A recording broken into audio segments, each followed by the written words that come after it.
Setiap orang itu punya kepribadian yang berbeda-beda. Dan sifat aslinya mungkin hanya diketahui oleh orang-orang yang terdekat dia saja. Yang kita rasain, kita pasti nggak akan semudah itu untuk membuka jati diri kita yang sebenarnya sama orang yang baru aja kita kenal. Pasti mungkin akan ada banyak diemnya, banyak jaimnya, banyak rasa malunya. Tapi kamu punya temen gak sih yang awalnya malu-malu tapi pas udah deket ternyata gak tahu malu dan malah sering bikin kamu malu? Aku punya temen yang kayak gitu. Kita sama-sama punya sifat yang sefrekuensi, yang hampir sama, receh, bahkan kayak gak ngerti kok bisa segampang itu ketawa dengan hal-hal yang mungkin menurut orang gak lucu, tapi menurut kita itu bisa jadi sebuah sumber tawa kita.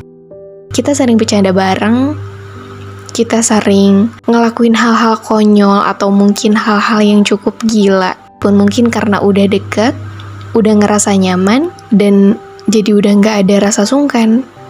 Aku sampai pernah kesal sama teman aku karena sifat dia itu benar-benar bikin aku malu. Dan aku sempet nanya kayak gini, kamu kalau udah punya pasangan bakal kayak gini gak sih? Dan dia ngejawabnya dengan bingung. Kira-kira nanti gimana ya kalau udah punya pasangan? Dia bisa gak ya nerima kelakuan gue yang kayak gini? Kegilaan gue yang kayak gini? Dan ya jawaban dia memang masuk akal.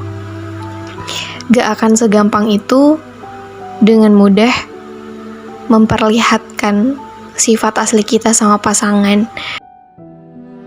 Gini deh, yang namanya sama teman aja, kita perlu yang sejalan, yang sefrekuensi, yang sepemikiran, yang sepemahaman. Itu cuma sama teman main doang, apalagi ini yang namanya sama teman seumur hidup. Ada beberapa hal yang harus kita pertimbangin sebelum kita memilih pasangan. Pertanyaan-pertanyaan sederhana seperti, dia bisa nggak nerima jati diri kamu yang seperti ini?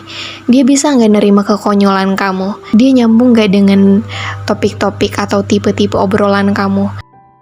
Mungkin sifat kamu yang ngeselin, yang manja, yang nyebelin, dia bisa nggak nerima semua itu? Karena yang namanya sama pasangan itu udah nggak bisa tutup-tutupin lagi, udah nggak bisa main tutup-tutupan. Ibaratnya kita harus udah terbuka tentang semuanya, karena kan nanti kita serumah, kita hidup bareng, yang dimana tiap harinya kita bakal sering ketemu dia, mau tidur sama dia, bangun tidur juga ngelihat dia. Jadi gimana caranya kita dapat pasangan hidup yang sejalan, yang nyambung? Usahain sebelum kita memilih pasangan, cari dulu yang bisa bikin kamu nyaman, yang bisa bikin kamu dengan mudah membuka diri kamu seperti apa, yang tidak bikin kamu jaim-jaim lagi, yang bikin kamu bisa jadi diri sendiri. Itu sih pesan aku.